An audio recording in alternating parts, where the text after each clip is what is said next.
Hey, everybody out there in YouTube land. It's me, Groot. No, Sandman Mystery Comics, better known as Jim. And today's a little different than normal. I've got my little kitty Kalua with me. Everybody say hi to Kalua. She's my pretty kitty. And today, instead of focusing on one indie from the 80s, I'm going to talk about an indie from the 80s, a series from the 90s, and some modern stuff that's indie, which I consider indie. It's from Image. Um, it's all stuff I've been reading and I found to be really good. So, hey, your mileage may vary on these books. But going to the 80s, from 1986, we've got, by Blackthorn Publishing, we've got Roachmill #1. And this was an incredible series. It's been through like 3 publishers, started off at Blackthorn, either went 4 or 6 issues there. Then it was over at Dark Horse. He was in Dark Horse Presents. I think they did a couple of miniseries and so forth during it, when Dark Horse was doing nothing but black and white comics. And then we didn't hear from Roachmill for a while. And just back in 2023, they started publishing him again through a small independent publisher, still black and white. And I'm extremely happy. This is the original #1 issue from Blackthorn, 1986. It's great shape, near mint. And as you can see, it's a negative cover, negative space cover. Very well done. The creators are Rich Heaton and Tom McWeeny. And I don't even know if you can really see it. I doubt my camera can pick it up. But, whoa, there is barely anything in those black boxes. It's just hinted at in there. Boom. And then you go into this page. And I love this series. It takes place in the 30th century. Roachmill is what's called an exterminator. And an exterminator is someone in the future who is kind of like a bounty hunter, like Strontium Dog was for 2000 AD. And they go after the lowest of the low. Let's see. This black and white artwork is just incredible stuff. I mean, just really beautiful artwork.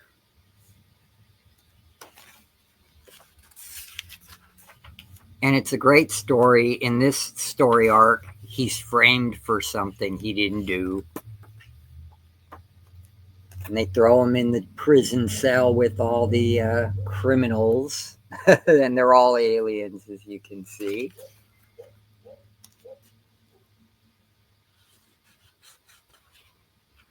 Until he says his name, Roachmill, and then they all literally scatter like roaches, see? Who the hell you think you are? I'm the man down here. Says I'm Roachmill.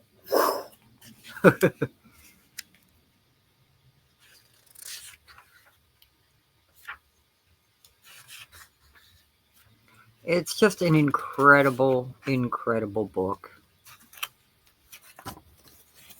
And, you had to be a good artist to put out this stuff. You couldn't hide your work behind the colors. This is way before computer colors. And if you didn't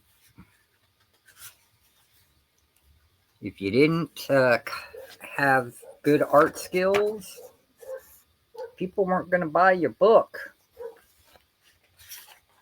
You didn't have a compelling storyline, they weren't going to buy your book. Just awesome stuff. And yeah, Roach Mill. Definitely grab it. It's a great read. Awesome stuff. Doesn't matter if you get the Blackthorn, the Dark Horse, or the new book. Great, great read.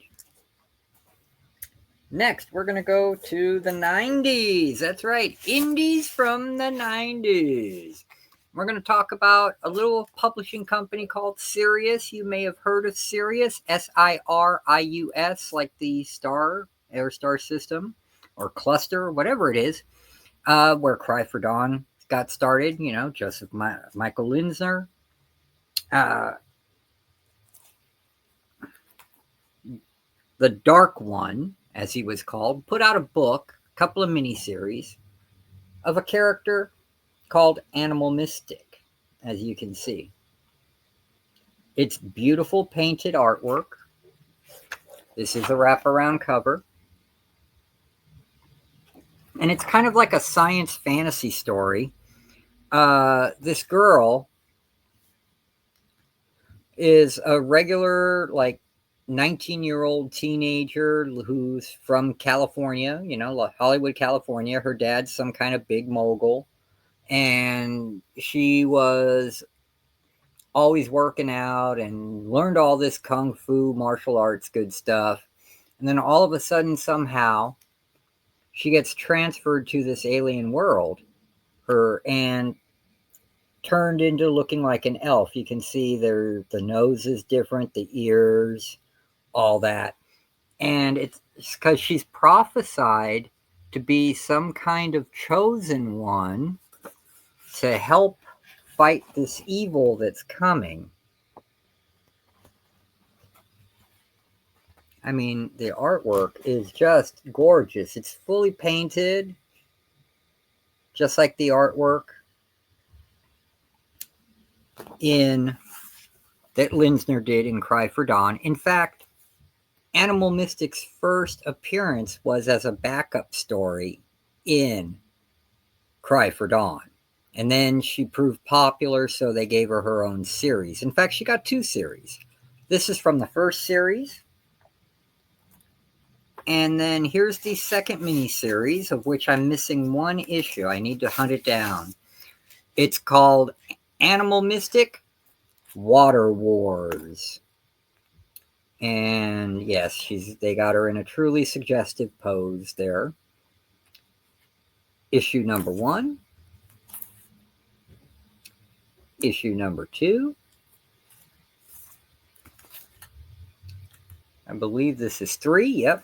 And I love that cover. She's got this she's flying on the back of a dragon while this evil bat-winged witch woman is attacking her. Very cool crap. Very cool. And then it goes to number 4. And then I don't have 5. And then it goes to number 6.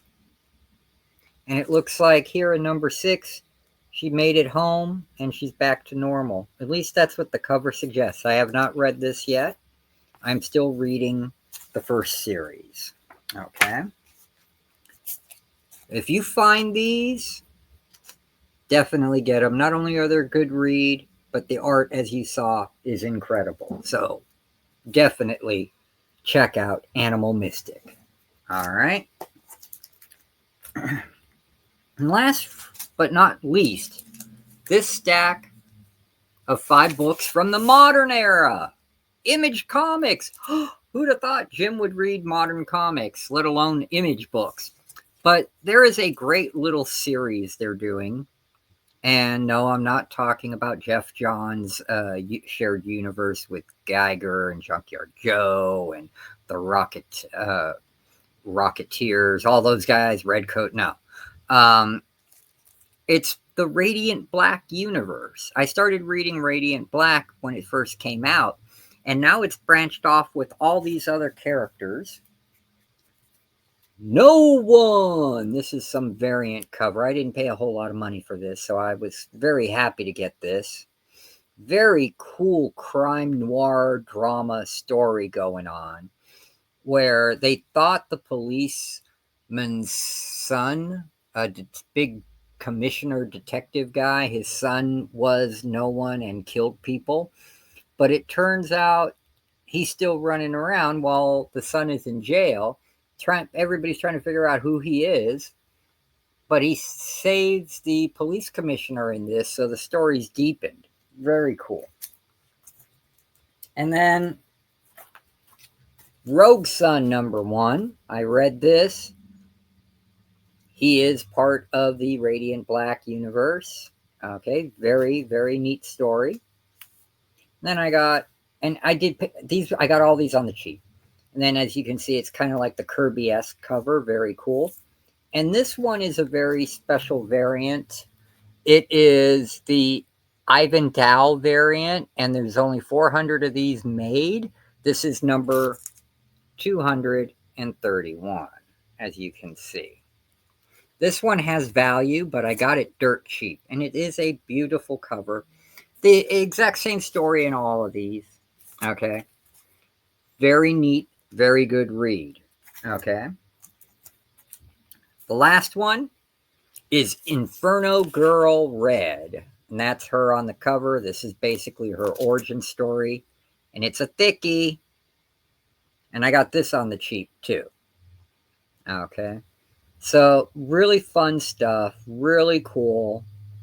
It's almost like they're forming their own Sentai team, but these guys have powers that put the Sentai teams like Go Ranger, Zayu Ranger, and all those guys to shame. All right, well, hey, that's it for this video. Yesterday, you probably, today's Thursday that I'm filming this, but this video will be out on Saturday. So I'll already have done the big claim sale. It's going to be my last big claim sale. I'll be doing claim sales twice a week. It's not going to be 6 people. At the most, it'll be me and one other person, or me and 2 other people. And I'm going to alternate it out because it's getting to the point where it's not fun for me anymore, and I'm doing more hosting and admin duties, which I don't want to do.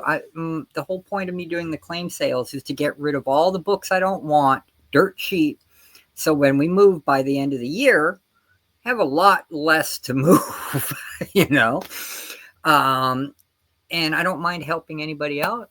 I love everybody, all my friends, but I gotta make sure I get rid of as much of my crap as possible before the end of the year. And I can't do that if I'm hosting and I only show out of a 5-hour show that we do, or a 6-hour show, I only get an hour in. I'd rather do a 3 or 4 hour show and I get half that time, or a third of that time to show more books, get rid of them, and sell them cheap to you guys so you're happy. And my wife is happy. Because, if I turned the camera around and you saw the stacks and stacks and stacks and boxes here in the living room over on this side where my workstation is, it's kind of bad. But that's it. It's nothing against anyone other than I got to just move books. Okay. And if it gets to the point where I'm not moving them enough, then I'll have to take everything down to the comic shop and get ripped off, because no comic shop in the world gives you the money the books are worth, or even close, because they have overhead. They're a brick and mortar, and everybody understands that. But that being said, I hope you like some of those indies. I hope you'll go check them out if you can find them on the cheap, because they are great reads. And definitely check them out on the cheap. Okay, that's how I got them. That's how I suggest you do. You definitely get your bang for your buck or $2 at that point. If you feel like it, like the video, share the video with someone else. Heck, if you haven't already, subscribe. But you don't have to do any of that. The only thing you all have to do is be good to yourselves and be good to others. Buy what you like. Read what you buy. May the good Lord bless you and keep all of you safe and protected. Know that I always love you, and we will see you, meaning me and my pretty little kitty who's sleeping, Kalua, will see you on the very next video. Peace out and bye for now.